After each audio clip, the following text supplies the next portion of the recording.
Evening, welcome back to Answers on Eschatology. My name is Dan Derry, and I'm the president of the Institute of Fulfilled Eschatology.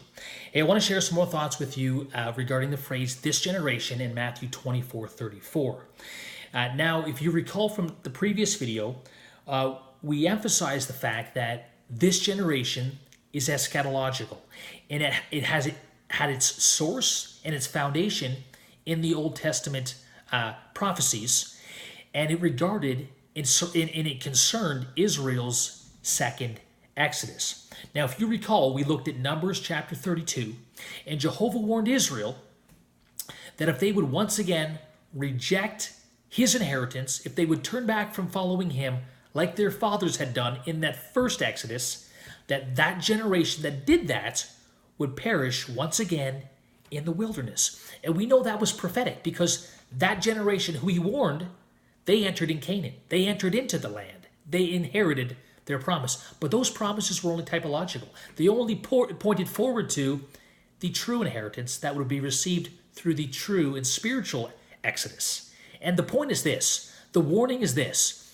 The generation that rejected the true inheritance, the true Exodus, would once again perish in the wilderness. And I believe that to be the first century generation. That's Jesus' this generation. But before we get there, I want to tie another text in with this generation, specifically the Song of Moses in Deuteronomy chapter 32. And here's what I submit to you for your consideration, for your study.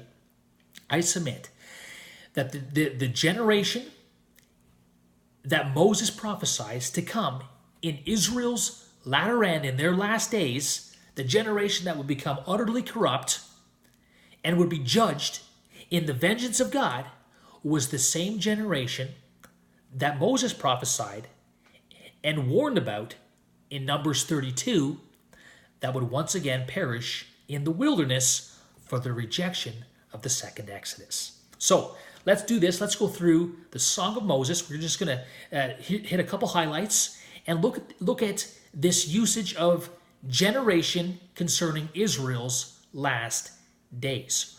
Deuteronomy chapter 32, but before we get there, let's just read the prelude to that song, to that prophecy, and pick this up in Deuteronomy 31, 28, and 29. Now, in this context, Moses is about to sleep with his fathers. He can't enter the land. Joshua has been commissioned to lead Israel into their inheritance, but before he perishes, before he sleeps with his fathers, he gives Israel this song, this prophecy, and it serves as a warning and as a witness to them of what would befall them, the evil that would befall them in their latter days. Now let's read this, 28 and 29 of Deuteronomy 31. Assemble to me all the elders of your tribes and your officers, that I may speak these words in their hearing and call the heavens and the earth to witness against them.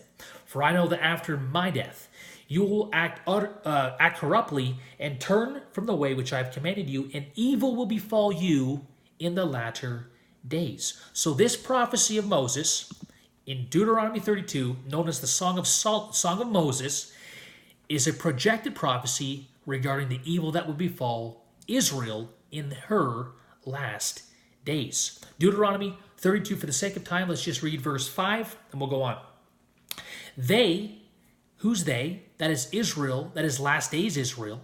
They have acted corruptly toward him. They are not his children, but they are of defect. They are a perverse and crooked generation. Now, here's the idea of a generation becoming perverse and crooked in Israel's latter end, in their last days. Go with me down to verses 18 and 19. You neglected the rock who begot you. Who? Israel in their last days, that perverse and crooked generation. They neglected the rock who got you, and you forgot the God who gave you birth. The Lord saw this and spurned them because of the provocation of his sons and daughters. He said, I will hide my face from them. Who? Last days, Israel. That generation.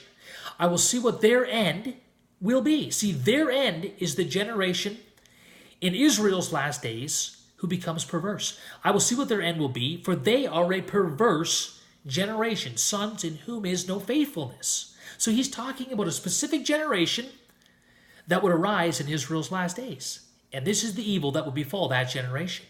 Let's go on. Deuteronomy chapter 32, verses 28 and 29. For they are a nation lacking in counsel, and there is no understanding in them. Would that they were wise, that they would understand this, that they would discern their latter end. Once again, it is about Israel's end, their last days. Verse 35 and 36. Vengeance is mine, and retribution. In due time their foot will slip, for the day of their calamity is near, and the impending things are hastening upon them. See, this evil that would befall Israel in their last days would be the vengeance of the Lord. Well, the vengeance of the Lord, we know, came upon Israel in AD 70, the fall of Jerusalem, Luke 21, 20 and following.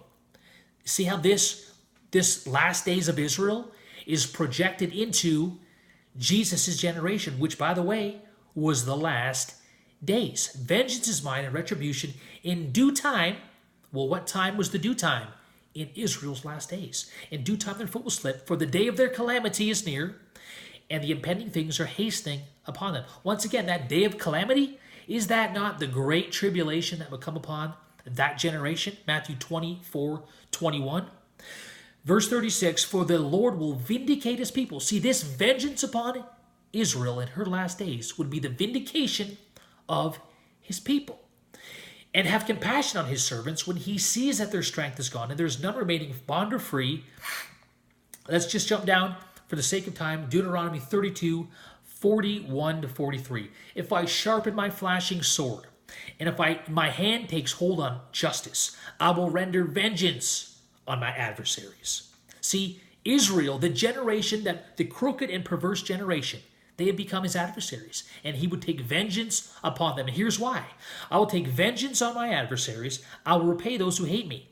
Verse 43, rejoice, O nations, with his people, for he will avenge the blood of his servants, and will render vengeance on his adversaries, and will atone for his land and his people. This vengeance of Jehovah upon Israel in their last days was vengeance, and it was the vindication of his servants in Israel's last days. And it would come upon the generation that had become a crooked and perverse generation. Like I said, I submit to you that this generation that Moses prophesied, this generation that Moses prophesied would be Israel's last days generation.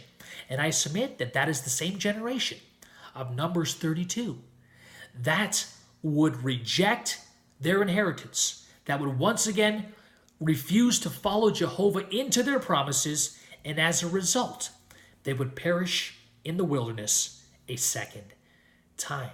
This is what Jesus is drawing from. This framework is where Jesus gets the idea and where he uses the phrase, this generation.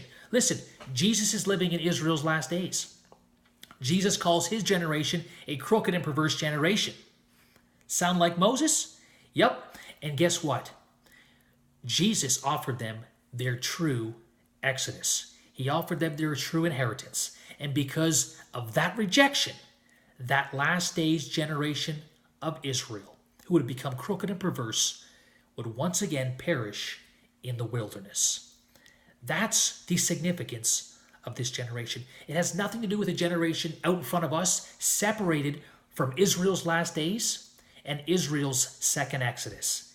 That phrase is eschatological, it's prophetic, it has everything to do with Old Covenant Israel and the judgment that would befall Israel in her last days for her rejection of her second and true exodus in Jesus Christ. Well, that's it for this video. We'll pick it up next time, and we will look at John, Jesus, and the apostles and how they apply these prophecies, the prophecies of Deuteronomy 32 and Numbers 32, to their generation and Jesus's this generation. We'll see you next time. Bye for now.